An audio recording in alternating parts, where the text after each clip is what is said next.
130 dan ortiq millat va elat vakillari istiqomat qiluvchi mamlakatimizda bugungi kunda rus, o'zbek, qirg'iz va tojik xalqlari birdamlikda, osoyishta, bag'ri butunlikda yashab kelmoqda. Xushmanzara va so'lim tabiati bilan dong taratgan Chortoq tumani Shimoliy sharqdan Qirg'iziston Respublikasi bilan chegaradosh. Qulay iqlim sharoiti iqtisodiyotning agrar tarmog'i, sog'lomlashtirish muassasalari hamda turizmni rivojlantirishga keng yo'l ochadi. Tumanning 57 ta mahallasida 10 dan ortiq millat vakillari ahil inoqlikda istiqomat qilib kelmoqda. Keskanyor mahallasining Shodlik massivida qardosh millat vakillari bilan birgalikda do'stlik, hamjihatlikni mustahkamlashga qaratilgan Vatan yagonadir, vatan bittadir bosh shiori ostida bayram tadbiri bo'lib o'tdi.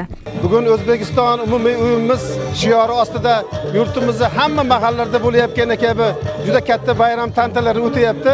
Mahallamiz hududida 573 ta xonadonda 3000 dan ortiq aholi istiqomat qilyapti. Aholimiz ahil, totuv bir-biri bilan inoq. Mahalladagi bayram xalqimizning kayfiyatini juda ham ko'taryapti. Sababi mana bizning mahallamiz qo'shni Qirg'iziston Respublikasi bilan chegaradosh. Qo'shni respublikalar bilan o'rnatilgan muhtaram prezidentimizning oqilona siyosatlari tufayli bordi keldilar, mana juda ham chiroyli rivojlanyapti. Xalqimiz bir-biri bilan ahil inoq yashayapti. Bu tadbirlar men nazarimda aholini kayfiyatini ko'tarishga albatta ta'sir qilyapti. Bo'lib o'tgan tadbirda millatlararo totuvlik, do'stlik va hamjihatlik, yaqin qo'shnichilik va ahillik, milliy qadriyat hamda urf-odatlar keng tarannum etildi. Mahalladoshlar yagona maqsad yo'lida birlashib, sumalak va boshqa milliy bahoriy taomlarni tayyorlashdi. Amaliy san'at va hunarmandchilik buyumlari ko'rgazmalari namoyish etildi. Shuningdek, tadbir doirasida milliy ko'rgazmalar, sport musobaqalari o'tkazildi. Folklor etnografik ansambllarning badiiy chiqishlari barchaga bayramona kayfiyat ulashdi.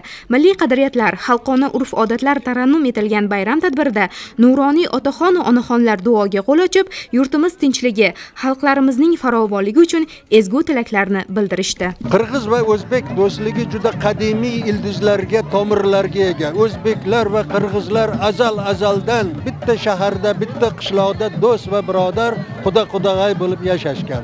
Respublikamiz prezidentining rahbarligida qo'shni respublikalarni O'zbekiston, Tojikiston va Qirg'izistonning hamda Qozog'iston va Turkmanistonning do'stligi yana azaliy iziga tushdiki, nihoyatda bu do'stlik yuqori cho'qqisiga chiqmoqda. Davlat rahbarlari Xo'jandda uchrashuvi, ularning kelishuvi, qabul qilingan qarorlar hammasi azaliy va abadiy do'stlikni yana ham yuqori bosqichlarga ko'tarmog'i turgan gap.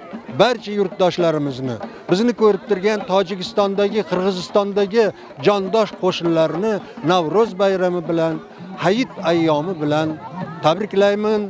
Do'stligimiz bardavom bo'lsin. Mahallamizda ko'tarinki kayfiyatda bayram shodiyonalari o'tkazilyapti. Hammamiz xursandmiz. O'zbek, qirg'iz xalqlari bilan hamjihatmiz. Shunda tinch, osoyishta yurtda yashayotganimizda minnatdormiz. Buning uchun yurtboshimizga katta rahmat. Bayram ishtirokchilarining yuz ko'zlarida quvonch, ertangi kunga ishonch, yagona mushtarak maqsad yo'lida jipslik mujassam. Zero tinch yurtga mana shunday bayramlar yarashadi. Bu kabi bayram tadbirlari Chortoq tumanining qator mahallalarida davom etmoqda.